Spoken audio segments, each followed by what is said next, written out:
Hello বন্ধুগণ, কেমন আছেন সবাই? আশা করি সবাই ভালো আছেন। যাইতেছি বিলে ধান দেখতে বলতে জমি চাষ করতেছি। তো জমি চাষ করার পরে এখন পর্যন্ত জমি যে রোপণ করছি তারপরে আর দেখতে যাই নাই। 4-5 দিন হয়ে গেছে, আজকে প্রথম দেখতে যাচ্ছি এবং সাথে আপনাদেরকেও দেখাবো। চলেন। জমির এই ধরনের আল আপনারা হয়তোবা দেখে থাকবেন, নাও দেখতে পারেন। তো দুই মালিকের জমি, এই এক মালিকের মাঝখান থেকে এই যে আইল, এটাকে আইল বলে। আইলটাই এখন মনে করেন একটা রাস্তা হয়ে যায়, আর এই রাস্তা দিয়েই সবাই যাতায়াত করে। আর এই যে সামনে যে বইটা দেখছেন, এটাই আমার বই। এইটাই 4-5 দিন আগে আমি রোপণ করেছি, এখন পর্যন্ত দেখতে আসি নাই, তাই দেখতে আসলাম কেমন কি অবস্থা, পানি আছে কিনা, বা কিছু দরকার আছে কিনা, কিছু লাগবে কিনা, এইটাই দেখার জন্য।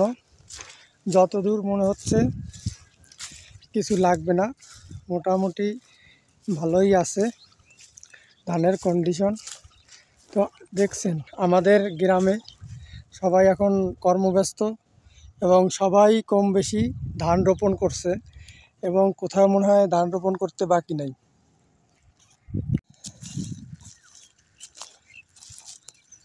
জমি দেখা শেষ করে এখন বাড়ির দিকে যাচ্ছি। জমি দেখা শেষ হয়ে গেছে এবং মোটামুটি লাইন ভালো। 5 দিন পরে সার দিতে হবে। জল আছে, জলের আর প্রয়োজন নাই। এইটাই দেখার ছিল, এটাই দেখলাম, দেখে খুব ভালো লাগলো। এখন বাড়ির দিকে যাচ্ছি।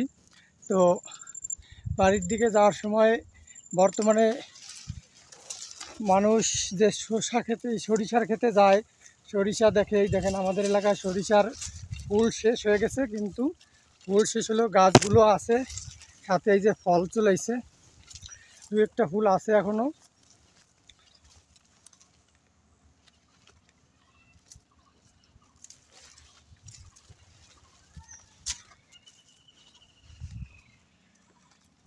গ্রামের সৌন্দর্য হচ্ছে আসলেই মনোমুগ্ধকর, এর কোনো শেষ নেই।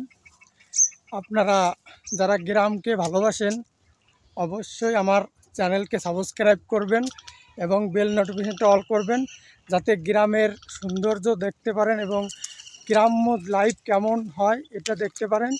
তো দেখা হচ্ছে নেক্সট ভিডিওতে। ততক্ষণ সবাই সুস্থ থাকবেন, ভালো থাকবেন। ধন্যবাদ সবাইকে।